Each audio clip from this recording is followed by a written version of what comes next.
up YouTube. It's Ask the Young One with CreateHigherVibrations.com. I wanted to make a quick video, and just as a reminder for people and some of the things that I've learned in working with other people and throughout my own experience on this journey. And one of the things that comes up a lot, especially when I work with people through trauma or childhood trauma, and we find that most of their lives, including myself, we tend to have been suppressing how we feel, and therefore we're actually not healing, because we can't heal suppressed things, because by suppressing things we're not allowing ourselves to feel it. And in order to heal something that we've carried in our mind, body, and soul throughout our lifetimes, we must put ourselves in a position to feel our way through it. And a lot of times this comes from actually sitting down and questioning our own reactions to things, and really creating an awareness within ourselves on how we're actually feeling in those moments and certain things. And toxic relationships are extremely good at bringing these suppressed emotions and feelings up within us, and they're eye-opening if we can see it. And so I wanted to give a few tips and things that I went through, and some of the things that I work with people on, and in order to learn to feel our way through things and face them and release them, because it's extremely important in the healing process. For me, that was, healing is how we stop the pain. It's how we learn in life the things that create our suffering. So I wanted to touch on a couple of things that I thought were important. And one of the things that comes to mind, and even in my own experience early on, was remembering how I was reacting to things and understanding how they made me feel, and then understanding the patterns, because I would just resuppress the emotions back down. I would resuppress the anger back down. I would resuppress the guilt, the shame, the different things that I was being made to feel in these relationships that would bring the worst sides out. And then those reactions were basically showing me that the suppressed emotions. And it took me understanding mindfulness and practicing mindfulness, and then learning when I was in denial of my own emotions, learning when I was in denial of how I was actually feeling, learning that denial of how I was feeling was what was creating the ability to resuppress the emotions, to avoid feeling them, to heal them. And so that was a very important key in the process for me early on, was recognizing that. And mindfulness is what taught me to be able to create that awareness in each moment.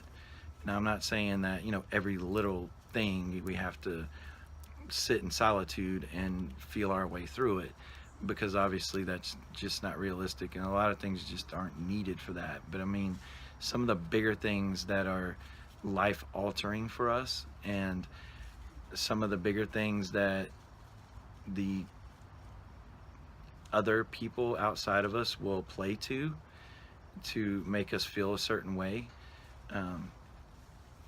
are things that we do need to feel our way through and understand why we are feeling these ways, why we are allowing someone else that we have no control over to make us feel a certain way.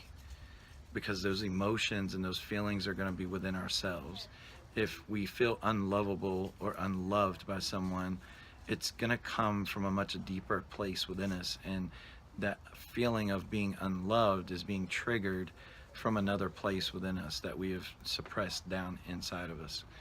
I was talking with someone last night, and they were expressing how they always feel guilt all the time, and so we worked through this and remembered all the way back into their childhood, like when they actually felt it, but they didn't know what that feeling was until they became an adult.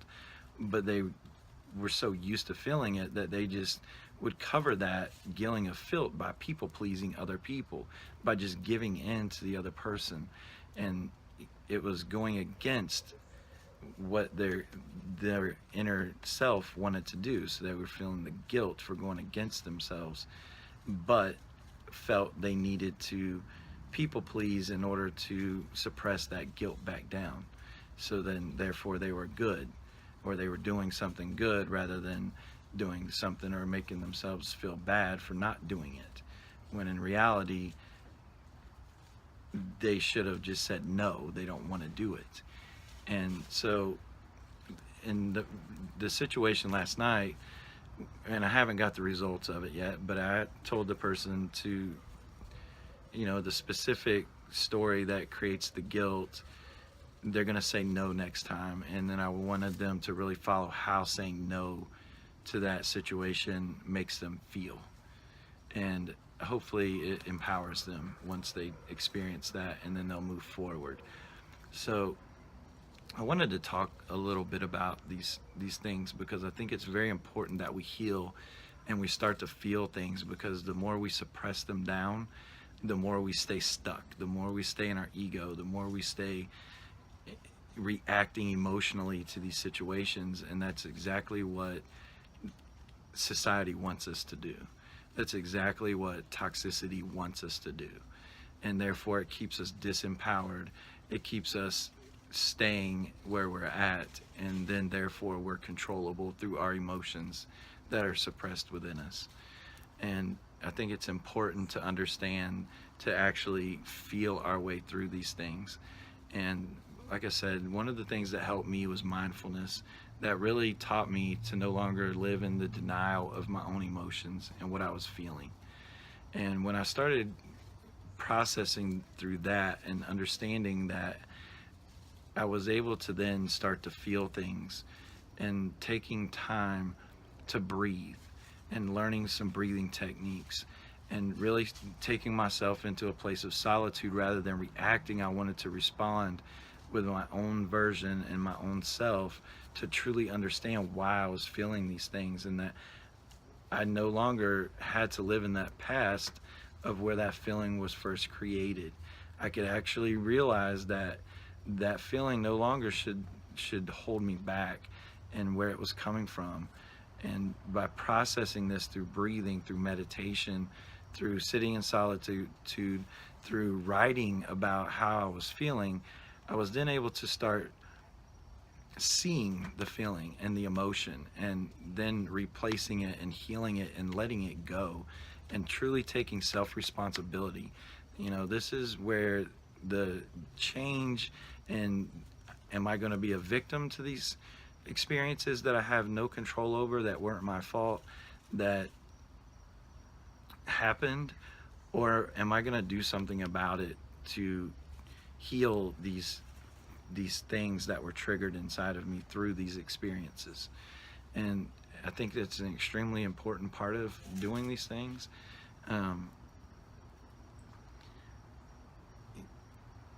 Once we get to that point of releasing these emotions that we've been dealt with, and releasing and healing these traumas that create these reactions to these triggers in adulthood, then we can tend to start seeing our change. As we heal and feel and release, we start to see the changes within ourselves. We actually can then start really noticing the empowerment that comes from no longer people pleasing other people.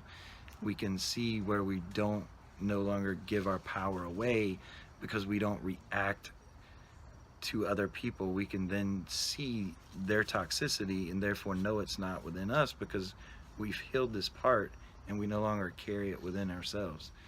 And I think it's very important to understand that. It's a very key point to our own transformation. And I think it's a highly important thing to remember. But the biggest thing I want to stress on this is that the more we suppress our emotions and our feelings and how things make us feel, the more stuck we're going to stay.